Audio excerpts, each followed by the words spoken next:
आप आतंकवाद से लड़ सकते हो क्या? क्यों देश को गुमराह कर रहे हो?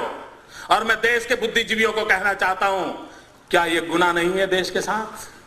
क्यों उनका हिसाब नहीं मांगा जाता है?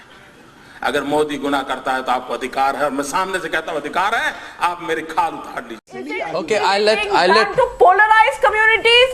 If you look at the idea of chakra, Ashok chakra on a Tiranga, tricolor flag, this is one kind of very radical symbolism that the nation has incorporated into its own imagination.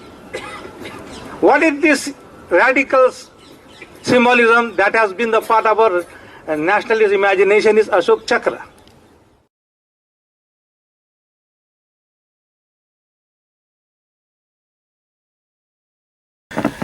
I think this subject is important because we are finding different definitions of nation.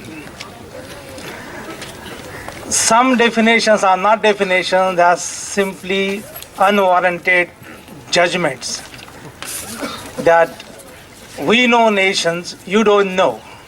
So you have to act according to our understanding of nation. So I get this judgment in Munirka, I get this judgment on the Facebook. A wrestler is asking questions.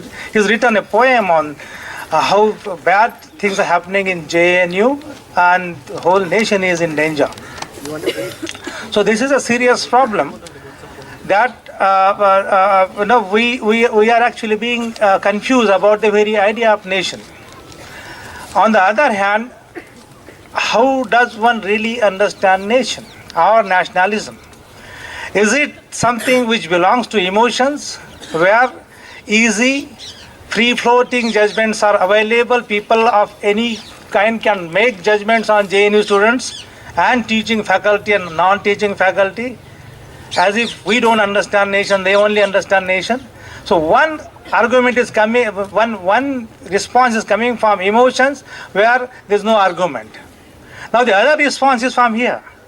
All of you are gathered here, and I don't know whether I should really speak to you because you already you know, you belong to the sphere of argument. Nation and arguments are very closely tied to each other, and therefore you have to really offer a very reasoned, deep response to the idea of nation, and this has to be taken forward.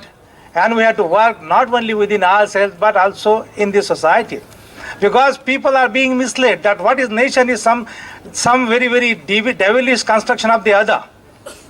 Can you really define nation in terms of constructing the other who is problematic? You cannot. I mean, it will be. If you constructing nation in terms of constructing the other as a devilish other would be actually very, very dangerous, and it will only invite some kind of takeover by the fascist forces. So I think we have to really go with serious thinking about nation. Now, if I am arguing out with you, what is the basis of my argument? How do I understand nationalism and nation? Sorry? Okay. So how do I understand nation? For understanding nation, I have to first of all imagine nation. Excuse me. Imagining nation, and people are written. I don't want to really quote the scholars. This is not though it is a class, but I don't want to quote the scholars who worked on nation nationalism. Nation has to be imagined, as far as I can understand, in terms of the promises the nation is making and the aspiration it is actually offering to the people. So in 1947, we were actually offered the idea of nation offered promises to us and actually offer also aspirations to us. Now, what was the promise? The promise was to really create a decent nation. Nation which is based on not rumors, not insecurity, not any kind of indignity, humiliation.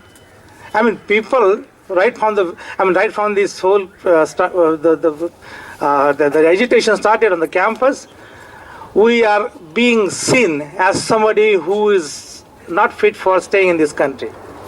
There is a growing stigmatization. You can't build nation on this notion of stigma. Look at, you are actually, those who are actually stigmatizing our community on the campus are actually belittling our scholarship. It is a different thing that we don't require certificate from them.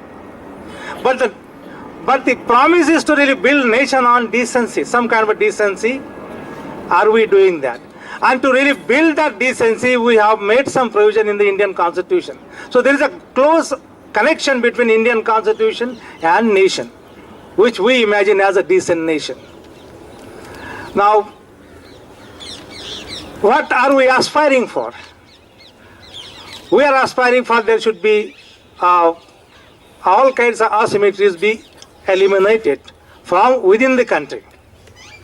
Okay. Now, what are the asymmetries?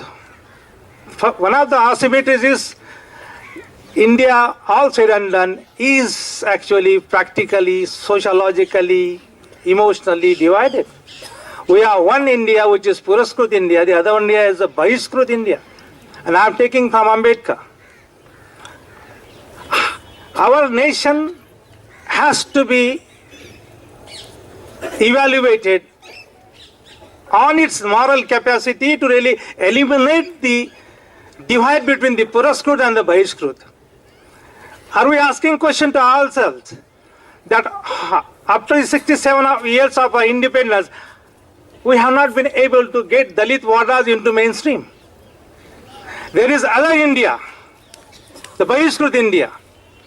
So the aspiration to bring India together in terms of eliminating this divide is important, and therefore we have to interrogate or evaluate nation on the basis of its moral capacity to bridge this gap. We don't need to borrow resources from outside. We don't need to borrow the resources outside. We have resources here in this country. If you look at the idea of chakra, Ashok chakra on a Tiranga, tricolor flag, this is one kind of very radical symbolism that the nation has incorporated into its own imagination. What is this radical symbolism that has been the part of our nationalist imagination is Ashok chakra. And if you really interpret it in terms of its hermeneutic capacities, you will find that the nation has to be revolved, has to be made radical in terms of actually changing spaces. In the sense that, some people are scavengers here, they are sanitary workers, they should go up radically. And those who are actually, everybody has to do that work. So there's a need for radical rotation. The way you look at the dynamism of the chakra, every blade in the chakra has to go up and come down. And it is rotation. What a powerful symbolism we have got in terms of this chakra. And we have to insist on the state to see that this chakra actually acquires that required dynamics.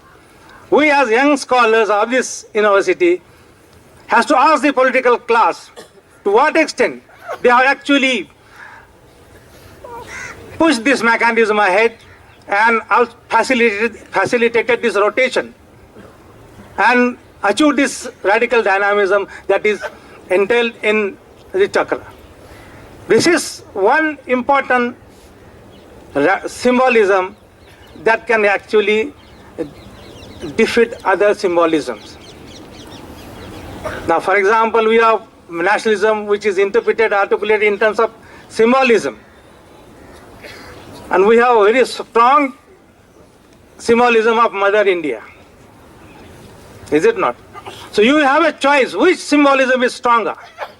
Mother India symbolism or a chakra symbolism? That's it. It's a Samta chakra. It's an egalitarian. So So the nation has to be based on this kind of some kind of egalitarianism, and that is there in our Indian Constitution and in our